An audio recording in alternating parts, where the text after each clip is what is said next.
Good evening to all of you and welcome back to my online classes. I am doctor Ashok Yadav और हम बात कर रहे हैं अप्लाइड एंड इकोनॉमिक जियोलॉजी के विषय में।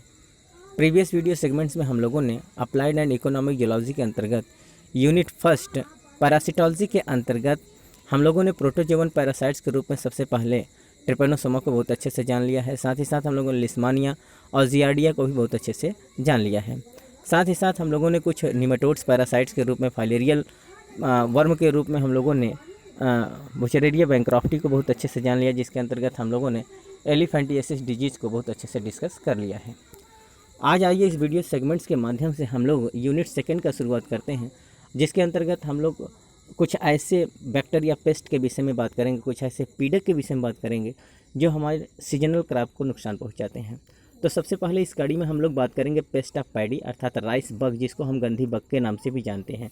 अगर हम इसके साइंटिफिक नेम के विषय में बात करें, इसके जूलॉजिकल नेम के विषय में बात करें, तो इसको हम लेप्टोकोरिसा वेरिकॉर्निस के नाम से जानते हैं। किस नाम से जानते हैं? लेप्टोकोरिसा वेरिकॉर्निस, जिसको हम गंधी बग कहते हैं या राइस बग कहते हैं या पेस्ट ऑफ पैडी कहते हैं, जो हमारे धान के फसल को क्या करते हैं? नुकसान पहुंचाते हैं। तो बच्चों, हम लोग चूँकि इकोनॉमिक एंड अप्लाइड जूलॉजी पढ़ रहे हैं, तो कुछ ऐसे एनिमल्स को भी पढ़ेंगे जो हमारे लिए इकोनॉमिकल रूप से लाभदायक होते हैं और कुछ ऐसे भी होते हैं जो इकोनॉमिकली हमारे लिए हार्मफुल होते हैं। तो ये जो पेस्ट होते हैं ये डेफिनेटली क्या होते हैं? हमारे लिए हानिकारक होते हैं, जो हमारे इकोनॉमी को क्या करते हैं? प्रभावित करते हैं और ये हमको लॉस पहुंचाते हैं। तो इस वीडियो सेगमेंट्स के अंतर्गत हम लोग लेप्टोकोरिसा वेरिकॉर्निस के लाइफ हिस्ट्री को पढ़ेंगे, इसके नेचर को पढ़ेंगे, इसके जो डैमेजेस हैं इनके विषय में बात करेंगे और साथ ही साथ हम लोग इनके कंट्रोल के विषय में भी डिस्कस करेंगे। तो सबसे पहले वीडियो की शुरुआत में अगर हम इनके सिस्टमेटिक पोजीशन की बात करें कि ये जो पेस्ट हैं ये इनको जो एनिमल क्लासिफिकेशन के रूप में इनको कहाँ एग्जिस्ट किया गया है, कहाँ इनको स्थापित किया गया है, आइए जानते हैं। तो इनको फाइलम आर्थ्रोपोडा के अंतर्गत हम जानते हैं। इनका जो क्लास होता है वो इंसेक्टा होता है। आर्डर है हेमिप्टेरा, और हेमिप्टेरा का कुछ जो स्पेशल फीचर होता है, जो कैरेक्टरिस्टिक फीचर होता है, वो क्या होता है बच्चों? ऑर्डर हेमिप्टेरा के जितने भी ऑर्गेनिज्म होते हैं वो ये जो होते हैं ये ट्रू बग होते हैं, जिनमें piercing and sucking mouth part पाया जाता है। माउथ टाइप पार्ट होता है इनका piercing and sucking type mouth part देखने को मिलता है। और इनकी जो लाइफ साइकिल होती है वो कैसी होती है? इनकम्प्लीट लाइफ साइकिल देखने को मिलती है ना। अर्थात इनका जो मेटामॉर्फोसिस होता है ये कैसा होता है? इनकम्प्लीट होता है। अगर हम इनके जीनस की बात करें तो इनका जीनस है लेप्टोकोरिसा और स्पीसीज वेरिकॉर्निस, जिसको हम राइस गंधी बग के नाम से जानते हैं। जैसा कि आप इस फिगर में देख रहे हैं कि ये जो कीड़ा है इसको हम क्या कहते हैं? इसको हम राइस बग कहते हैं या फिर लेप्टोकोरिसा वेरिकॉर्निस। इस प्रकार से इससे जो लॉन्ग लेग देखने को मिलेगा, इसका जो बॉडी होता है बिल्कुल सिलेंड्रिकल फॉर्म में देखने को मिलता है। इनका जो माउथ होता है ये कैसा होता है? Piercing and sucking mouth part देखने को मिलता है। आइए बात करते हैं कि ये किस प्लांट पर अपना जीवन व्यतीत करते हैं, अर्थात इनका होस्ट प्लांट क्या होता है? Paddy crop, that is the rice, जिसको हम ओराइजा सैटिवा कहते हैं। धान का फसल जो होता है इनका जो मेन फसल होता है, अर्थात ये मेनली जो नुकसान पहुंचाते हैं, मुख्य रूप से किसको पहुंचाते हैं? धान के फसल को नुकसान पहुंचाते हैं। बट अल्टरनेटिव होस्ट के रूप में ये मक्का, ज्वार, बाजरा, इन पर भी ये क्या करते हैं? अपना अटैक करते हैं। कुछ घासों पर भी ये अपना अटैक करते हैं। ठीक, तो इनका जो मुख्य होस्ट प्लांट क्या होता है? पैडी क्रॉप होता है, राइस होता है जिसको हम ओराइजा सैटिवा कहते हैं। लेकिन अल्टरनेटिव होस्ट के रूप में क्या होता है? मक्का भी होता है, ज्वार, बाजरा और कुछ ग्रासेस भी होती हैं। अगर इनके हम डिस्ट्रीब्यूशन की बात करें, the paddy paste Leptocorisa वेरिकॉर्निस is cosmopolitan is southern east Asian country like India, Bangladesh, Pakistan, Philippines, Myanmar, Thailand and Singapore. अगर हम इनके डिस्ट्रीब्यूशन की बात करें बच्चों, तो ये जो पैडी पेस्ट है ये लेप्टोकोरिसा वेरिकॉर्निस जो होता है ये साउथ ईस्टर्न एशियन कंट्री में कॉस्मोपोलिटान्स के रूप में पाया जाता है, अर्थात सर्वव्यापी होता है, सर्वत्र पाया जाता है। कहाँ? साउथर्न ईस्ट एशियन कंट्री में, जैसे India, Bangladesh, Pakistan, Philippines, Myanmar, Thailand और सिंगापुर के क्षेत्रों में देखने को मिलता है। In India it is more prevalent in Bengal, Bihar, Uttar Pradesh and southern state. अगर हम इंडिया की बात करें तो इंडिया में इनका जो प्रभाव होता है, इनका जो अटैक होता है, आक्रमण होता है, कहाँ तक देखने को मिलता है? तो ये बहुतायत जो होता है बंगाल में देखने को मिलते हैं, बिहार में, उत्तर प्रदेश और हमारे साउथर्न स्टेट में, अर्थात जो हमारे साउथ के स्टेट हैं वहाँ ये बहुत अधिक संख्या में देखने को मिलते हैं। Commonly it is called as the गंधी कीड़ा, इसको हम गंधी कीड़ा के नाम से भी जानते हैं। किस नाम से जानते हैं? गंधी कीड़ा के नाम से हम इनको जानते हैं। This Gandhi bugs causes severe damage to paddy crop in Uttar Pradesh. The main host plant is paddy, but it has been reported feeding on some alternative host plants such as the sugar canes, grasses, maize, bajra and millet. जैसा कि हम लोग अभी discuss किए कि जो Gandhi bug होता है इसका जो सबसे सीवियर डैमेज होता है वो पैडी क्रॉप पर होता है। जो हमारे उत्तर प्रदेश के धान की फसलें पाई जाती हैं, पैडी क्रॉप्स पाई जाती हैं, सीवियर जो डैमेजेस होता है इनका जो अटैक होता है वो धान के खेत पर होता है। द मेन होस्ट प्लांट इनका पैडी होता है, अर्थात धान का फसल जो है इनका मेन होस्ट प्लांट होता है। बट इट हैज़ रिपोर्टेड, लेकिन ये देखा गया है कि ये कुछ अल्टरनेटिव होस्ट जैसे शुगर केन, गन्ना का फसल, ग्रासेस, मक्का, बाजरा अर्थात मिलेट्स, इन सब पर क्या होता है इनका अटैक देखने को मिला है। ठीक, अगर हम मार्क ऑफ आइडेंटिफिकेशन की बात करें कि कैसे देखकर आप इनको पहचान पाएंगे कि ये कैसे होते हैं, तो आइए हम इनके आइडेंटिफिकेशन के विषय में बात करते हैं। The adult Leptocorisa वेरिकॉर्निस is an active greenish yellow insect with long leg and 18 to 20 millimetre in length. जो अडल्ट लेप्टोकोरिसा वेरिकॉर्निस होता है वो कैसा होता है, ये एक्टिव होता है और ग्रीनिश येलो कलर का एक इंसेक्ट होता है जिसके पैर जो होते हैं लंबे लंबे होते हैं और इनकी लंबाई अगर हम देखें तो 18 से 20 मिलीमीटर ये लंबे होते हैं। It emits a strong unpleasant order, और ये क्या होते हैं, एक अनप्लेजेंट, एक गंदा गंदा स्मेल क्या होते हैं इसमें इमिट करते हैं, छोड़ते हैं। जो कैसे होते हैं, बिल्कुल गंदा स्मेल होता है, जो बिल्कुल हमको कैसा होता है जो हमको अच्छा नहीं लगता है, बिल्कुल कुल मिला के अनप्लेजेंट स्मेल्स होता है। इस प्रकार का ये गंध क्या होते हैं, अर्थात जिसको हम दुर्गंध कर सकते हैं, तो इस प्रकार से दुर्गंध क्या करते हैं, ये इमिट करते हैं। Female are with swollen abdomen, female जो होती है उसका जो एब्डोमेन पार्ट होता है, उसका पेट वाला हिस्सा जो होता है वो ज़्यादा स्वॉलन होता है in comparison to the male. Male की अपेक्षा फीमेल का जो एब्डोमेन पार्ट होता है वो ज़्यादा स्वॉलन फुला हुआ होता है। आइए अगर हम इनके नेचर ऑफ डैमेजेस की बात करें कि किस प्रकार के डैमेज करते हैं, ये किस प्रकार का ये नुकसान पहुंचाते हैं, तो देखते हैं उनके नुकसान कैसे होते हैं। They infest mainly paddy crop in large number, ये अधिकांश संख्या में पैडी क्रॉप को नुकसान पहुंचाते हैं। When it comes to flowering, जब हमारे धान के फसल में फ्लावरिंग होने लगता है, जब उसमें पुष्पन होने लगता है, फूल आने लगते हैं, उसी समय इनका अटैक तेज होता है। किस महीने में, in the month of August to October, अर्थात अगस्त से लेकर अक्टूबर के महीने में जब हमारे धान के फसलों में फ्लावरिंग होने लगता है, जब उसमें दाने आने लगते हैं अर्थात मिल्की जूस बनने लगता है, उसी समय इनका अटैक तेज होता है। Both the निम्फ्स and adults damages the crop of paddy at the milky stages, अर्थात इनका जो निम्फ होता है, निम्फ और अडल्ट दोनों क्या करते हैं, हमारे पैडी क्रॉप के मिल्की स्टेज में जब उसमें दूध बनने लगता है तभी इनका अटैक तेज होता है। भाई अच्छा, उसमें करते क्या है, both the nymph and adult damages the crop of the paddy at the milky stage by using the piercing and sucking type of the mouth part, अर्थात हमारा जो मिल्की स्टेज होता है उसमें जो मिल्की जूस पाया जाता है हमारे पैडी क्रॉप में, उनको ये अपने piercing and sucking mouth part की सहायता से सक कर जाते हैं। क्योंकि जो माउथ पार्ट होता है बच्चों वो नुकीला होता है, पियर्सिंग एंड सकिंग टाइप का होता है, जिसकी सहायता से ये उसका जो धान के फसल के अंदर जो मिल्की जूस बनने लगता है, अर्थात अभी उसमें ग्रेन नहीं बना हुआ है, उसी प्रारंभिक स्टेज में ही उसके जूस को ये क्या करते हैं, शक्कर डालते हैं, चूस डालते हैं। दे suck the juice of the grain marking on the seed, the stock remains empty husk but without the grain, ये क्या करते हैं अपने piercing and sucking mouth part की सहायता से जो ग्रेन का जूस होता है उस जूस को क्या करते हैं, ये शक्कर डालते हैं।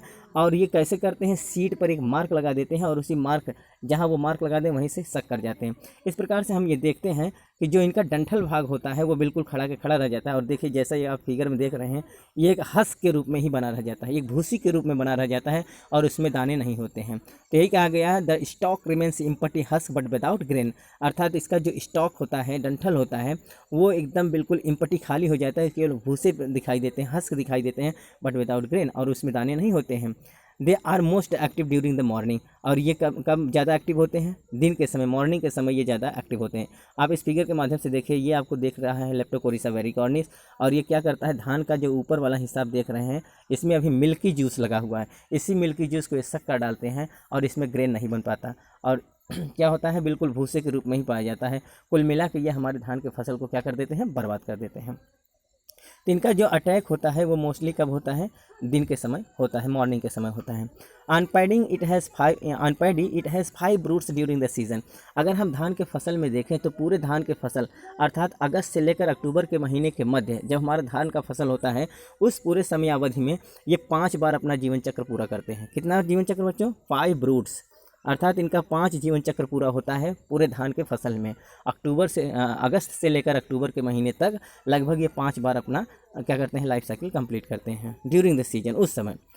About 5 to 25% lost causes by the paste of the paddy. अगर हमारे धान की फसल को देखें तो लगभग 5 से 25% जो नुकसान होता है हमारे धान की फसल को वो इसी पेस्ट के द्वारा होता है, अर्थात पैडी पेस्ट के द्वारा ही हमारे फसल का लगभग 5 से 25% भाग क्या होता है, प्रभावित हो जाता है।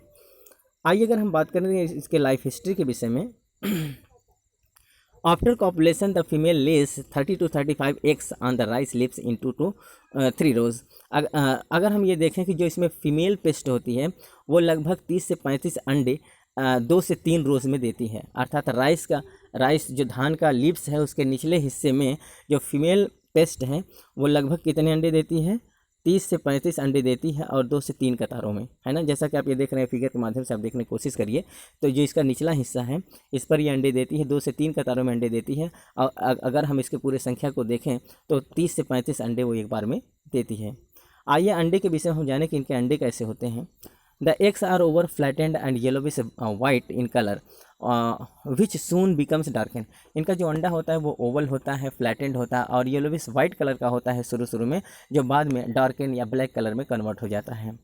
Egg hatch into the young NIMS after 6 to 8 days of incubation, अर्थात इंक्यूबेशन पीरियड के समय जो अंडे से हैचिंग होकर निम्फ बनता है उसमें लगभग 6 से 8 दिन का समय लगता है। जैसा कि आप फिगर में आप देखिए, तो ये देखिए ये एग है और फिर ये हैचिंग की प्रक्रिया कितने दिन, 6 से 8 दिन में हैचिंग होता है और ये निम्फ में कन्वर्ट हो जाता है, जो लगभग 5 मोल्चिंग करने के बाद अडल्ट में कन्वर्ट हो जाता है। तो इनका लाइफ साइकिल जो होता है बहुत शार्ट होता है, केवल एग पाए जाते हैं, निम्फ होता है और फिर ये अडल्ट में कन्वर्ट हो जाते हैं। इस प्रकार से इसको हम इनकम्प्लीट मेटामॉर्फोसिस कह सकते हैं या इनकम्प्लीट लाइफ साइकिल इनमें देखने को मिलता है, ठीक। और निम्फ को अगर हम देखें बच्चों तो निम्फ जो होता है ये कैसा है, बिल्कुल सिलेंडर है और ये लॉन्ग होता है, ग्रीनिश कलर का होता है, ग्रीन कलर का होता है। आइए बात कर लेते हैं निम्फ के विषय में। द निम्फ है cylinder green body and long legs. जो निम्फ होता है वो सिलेंडर होता है, ग्रीनी बॉडी देखने को मिलता है, इसका जो बॉडी होता है वो ग्रीन होता है एंड लॉन्गर लेग्स, इसके जो पैर होते हैं वो अडल्ट के कंपैरिजन में लंबे होते हैं। After 5 moulting within 15 to 18 days nymph becomes adult, अर्थात ये 5 मोल्चिंग करने के बाद लगभग 15 से 18 दिन में निम्फ कन्वर्ट हो जाता है अडल्ट में, है ना।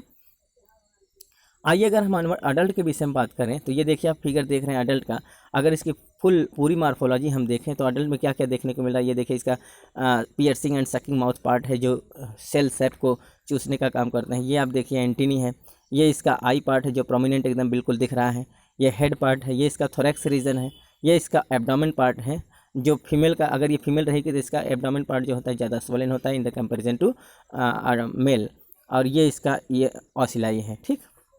आइए बात कर लेते हैं एडल्ट के विषय में। Adult bug is green about 15 to 17 millimetre long, cylinder legs and antennae. जो अडल्ट बग होता है ये भी ग्रीन कलर का होता है और लगभग इसकी लंबाई 15 से 17 मिलीमीटर लंबा होता है। यह सिलेंडर लेग्स में देखने को मिलते हैं और एंटीनी भी देखने को मिलते हैं। इनके माउथ पार्ट पर आपको 1 पेयर एंटीनी देखने को मिलेंगे। They emits unpleasant strong smells from the metathoracic sting or the scent gland, whose smell is obnoxious। ये इनके बॉडी पार्ट से अर्थात इनका जो मेटाथोरेसिक स्टिंग होता है या सेंट ग्लैंड इनमें पाए जाते हैं, वहाँ से एक अनप्लेजेंट स्मेल, एक दुर्गंध टाइप जो होता है, एक अनप्लेजेंट स्मेल इमिट्स होता है जो बिल्कुल जो स्मेल करने में क्या होता है बहुत गंदा गंदा सा होता है। तो इनकी बॉडी से इस प्रकार से दुर्गंध क्या होता है इमिट्स होता है। They have both sucking and piercing type of mouth part, इनमें दोनों अर्थात इनमें जो होता है sucking and piercing type of mouth part देखने को मिलता है। टार्सी 3 सेगमेंट, इनका जो टॉर्सी पार्ट होता है उनमें 3 सेगमेंट देखने को मिलता है। जैसा कि इस फिगर में आप देखिए, थोड़ा सा जूम करके देखते हैं, ये इनका बॉडी पार्ट होता है। बॉडी पार्ट से लगा हुआ जो सबसे लेग का पहला भाग होता है जो प्रॉक्सिमल इंड पर देख रहे हैं, अर्थात 2 इंड आप देखिए, proximal end and distal end.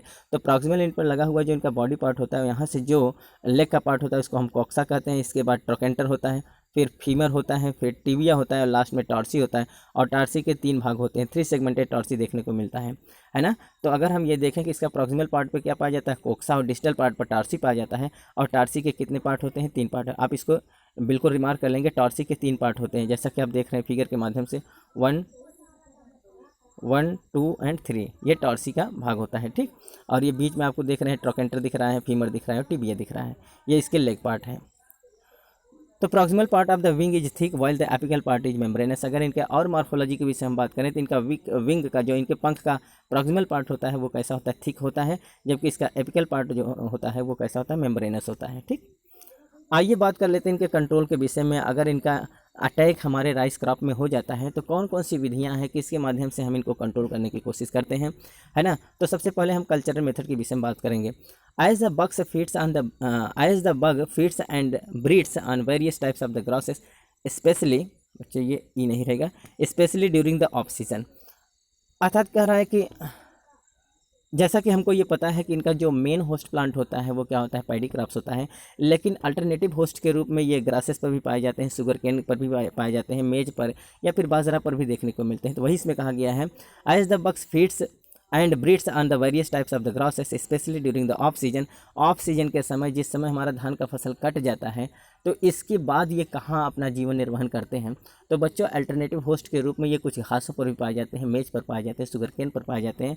तो वही कह रहा है कि जैसा कि हमको ये पता है कि ये बग जो है अल्टरनेटिव होस्ट के रूप में घासों पर भी पाया जाता है, स्पेशली कब, ऑफ सीजन में। तो हमको करना क्या चाहिए, remove of grasses for the field and field bunds help in reducing the pest population. अर्थात हमको क्या कर देना चाहिए, उस घास को रिमूव कर देना चाहिए हमारे क्रॉप फील्ड से। उसको, जो हमारा पैडी क्रॉप है वहाँ से जो घास है आसपास में, उस घास को हमको क्या कर देना चाहिए, हमको रिमूव कर देना चाहिए, हटा देना चाहिए, जिसके वजह से वहाँ ये निवास नहीं कर पाएंगे और इनका जो पॉपुलेशन होता है वो पूर्ण रूप से इरेडिकेट हो सकता है ना। अर्थात इसको हम कंट्रोल कर सकते हैं। दूसरा क्या है, draining out of the water and infested field from 3 to 4 days is also helpful. अर्थात पानी का जो ड्रेनिंग है उसका फुल व्यवस्था करना चाहिए, ड्रेनिंग का अच्छा व्यवस्था करना चाहिए पानी के लिए। तो ये भी इनके पॉपुलेशन को इरेडिकेट करने का एक अच्छा तरीका हो सकता है। Crop rotation is advisable. हमको क्या करना है, हमको जो हमारे फसल, जो हमारे किसान मित्र हैं उनसे ये बताना चाहिए कि हमको क्रॉप रोटेशन करके क्या करना चाहिए, खेती करना चाहिए, जिससे ये पेस्ट जो है हमारे फसल को नुकसान नहीं पहुंचा सकते हैं और ये धीरे धीरे इरेडिकेट हो जाएंगे। ठीक, आइए केमिकल मेथड के रूप में अगर हम देखें कि कौन कौन से ऐसे केमिकल्स हैं जिसका यूज करके हम अपने क्रॉप को बचा सकते हैं। तो पहला है dusting with 5% benzene hexachloride at the rate of 15 kilogram per hectare soon after the pest is noted in the field. अगर हमारे खेत में पेस्ट दिखने लगे तो उनमें लगभग 5% के हिसाब से बेंजीन हेक्साक्लोराइड को 15 किलोग्राम पर हेक्टेयर की मात्रा में, कितना, 15 किलोग्राम पर हेक्टेयर की मात्रा में 5% बेंजीन हेक्साक्लोराइड का डस्टिंग करना चाहिए। कब, जब पेस्ट हमारे क्रॉप में दिखने लगे, हमारे खेत में दिखने लगे।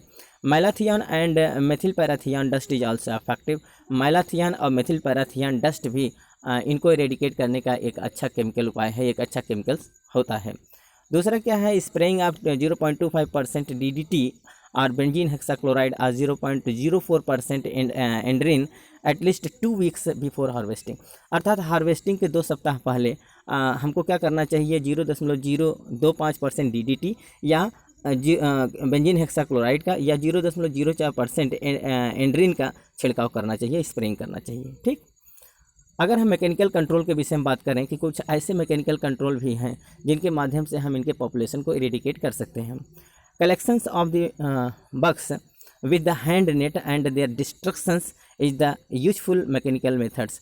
अर्थात हाथ से बने हुए एक जाल के माध्यम से हम क्या करते हैं, बग को कलेक्ट कर सकते हैं। जाल बिछाकर जितने भी ये पैडी पेस्ट हैं उनको हम कलेक्ट कर सकते हैं और इनको डिस्ट्रैक्ट कर सकते हैं। इनको क्या कर सकते हैं, मार सकते हैं, नुकसान पहुंचा सकते हैं। इनको क्या कर देंगे, हम डिस्ट्रैक्ट कर देंगे और ये भी हमारा एक मैकेनिकल मेथड के रूप में जाना जाता है। अगर हम बायोलॉजिकल कंट्रोल के विषय में या बायोलॉजिकल मेथड्स के रूप में बात करें तो एक नेचुरल एनिमी होता है, एक प्राकृतिक शत्रु इनका होता है, जिसको हम क्या कहते हैं, साइसेंडेलेक्सिस पंक्टाटा पेंटाटोमिड प्रे, है ना। एक प्रकार का प्रे है, एक प्रकार का ये शिकारी है जो इनको, इनके जो निम्फ हैं या फिर इनके अडल्ट को क्या करता है, अडल्ट फेज में या निम्फ के फेज में इसको क्या कर देता है, खा लेता है या इनको इरेडिकेट कर देता है। तो वो कौन है, साइसेंडेलेक्सिस punctata pentatomid prey upon the nymph and adult of Leptocorisa. Leptocorisa के निम्फ पर या अडल्ट पर इसको अप्लाई करके इनके पॉपुलेशन को इरेडिकेट किया जा सकता है। तो it is all about the pedi paste. आज हम लोगों ने इस वीडियो सेगमेंट्स में बच्चों राइस पेडी पेस्ट के विषय में बात किया, या राइस बग या फिर लेप्टोकोरिसा वेरिकॉर्निस के विषय में बात किया है। उम्मीद है बच्चों ये लेक्चर आप लोगों के लिए बहुत ही हेल्पफुल रहा होगा। अगर बच्चों आप हमारे नए व्यूवर हैं तो सबसे पहले हमारे चैनल को सब्सक्राइब करें, लाइक करें, शेयर करें अपने यार दोस्तों में, जिससे उनकी भी तैयारी सुचारू रूप से चल सके। बच्चों अगर आप हमको हमारे नए नोटिफिकेशन को आप लेना चाहते हैं या फिर जानना चाहते हैं तो सबसे पहले हमारे चैनल को सब्सक्राइब जरूर करें। मिलते हैं बच्चों नेक्स्ट वीडियो सेगमेंट में नेक्स्ट लेक्चर के साथ। तब तक के लिए बच्चों धन्यवाद।